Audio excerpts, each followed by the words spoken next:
Haia, mae Simon Watts sydd fan hyn. Dwi mae i siarad am Dylan Thomas. Beth lle wedi amdano fe?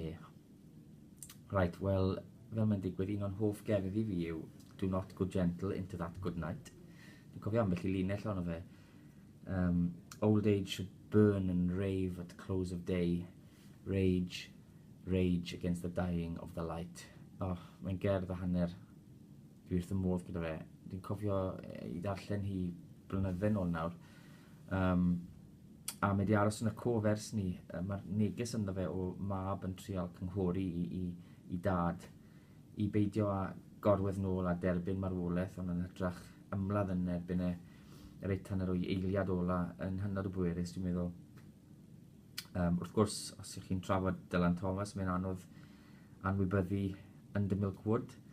Dwi wedi bod yn ffodus iawn, dwi wedi cael cyfle i perfformio ynddo fe ar lwyfan yn y Duke's Theatre yn Lancaster yn 2005. Profiad braf iawn. Ac, piti, nath e farw'n gynnar o 35 neu 34. Diweddglo anffodus iawn. A bywyd tragic mewn ffordd, ond llawn hint a helynt hefyd. Dwi'n gwenu bob tro dwi'n darllen straeon amdano fe a Catelyn yn ifed yn Brown's Hotel yn Halacharn.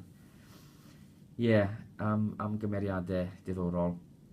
A pwy sy'n meddwl bachgen bach o Cwm Doncyn Drive yn benni lan yn fyd enwog ar diwedd ei fywyd. Talent a hanner, dwi'n fan mawr ohono fe. Hwyl am y tro.